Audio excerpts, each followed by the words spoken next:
Well, we all said welcome back to him. That was a nice way to get back, onto the active club. That's exactly why you want him in the lineup. He can do that any given guy. It's a good matchup for him against Graveman.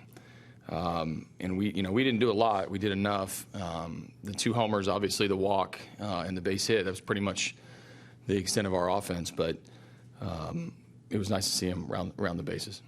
What about McHugh tonight against the shorthanded A's lineup a little bit? I mean, is this what you just have to do at this point in the season, come out and just sort of shut it down? Yeah, I thought his, early I thought he struggled a little bit to find his rhythm and timing and arm angle even. It looked like he was spraying the ball a little bit all over the place, high pitch count.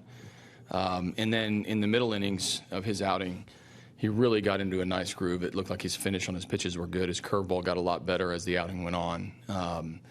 And then to be able to finish the last at bat, in the middle of their order, that's a big step in the right direction for him. So it doesn't matter who you're playing or all the margin for error is small in all these innings. And when you go through the lineup the third time, regardless of records at this point, there's some pretty good hitters over there, and he did a good job of navigating it.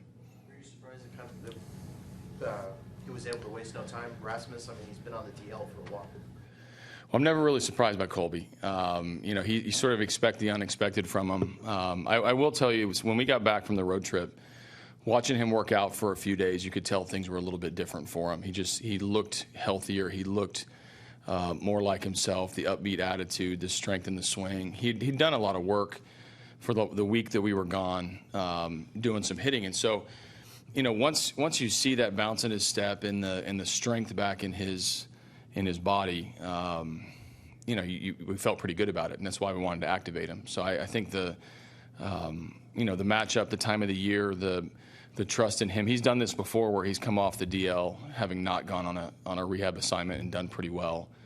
You just got to trust in your veteran that he's going to know how to prepare himself. And certainly the first at bat, he fouled off a couple tough pitches. He laid off a couple tough pitches, gets a homer, and it proved to be a big one. How did you feel about the configuration of the back of your bullpen at this stage? I love it. Yeah, no, I love it. I think, the 3 guys at the back end, really in any order. I mean, Giles is going to close, but Harris I can move around, 6th, 7th, 8th. Same goes with Gregerson. Neshek has had an under-the-radar season. He does really good, especially against righties. Davinsky, when he's back rested, which should be tomorrow, is a nice weapon to have. Obviously, we've got a couple other guys that have scuffled a little bit as of late, but I've said all year long we have a lot of different strengths that I can go to in the pen, but none stronger than the guys with the lead. You've been asked about Michael kind of picking it up here in August and how that's going to be beneficial down the stretch. How does the same go with essentially Colin? With Mac? Put some starts together and put the guys down the stretch. Yeah, no, we're going to need our starting pitching to pitch well to get where we want to get. The key with the pitchers is just going to be to execute pitches. We have a good pitching staff, and sometimes underrated. Sometimes we struggle with our command, and that gets us in trouble. But for the most part, we're going to expand rosters here in September and bring up a little bit more velocity and have a couple different options. But the tone has always been set on this team by our starting pitchers, and we've always felt very comfortable with the lead. So we all have to work in conjunction. Obviously, we need to hit along the way as well. But the tone that the starters have been able to set getting into games, we generally win those games. And it's not to say we won't come back if they have a bad start. Mac had a bad start in Baltimore. We come back and win that game. But, it's going to be big for our pitchers as we run this gauntlet of the last 30 days to get us into games cleanly. You had the one error, but you also made some really good defensive plays. What did you see?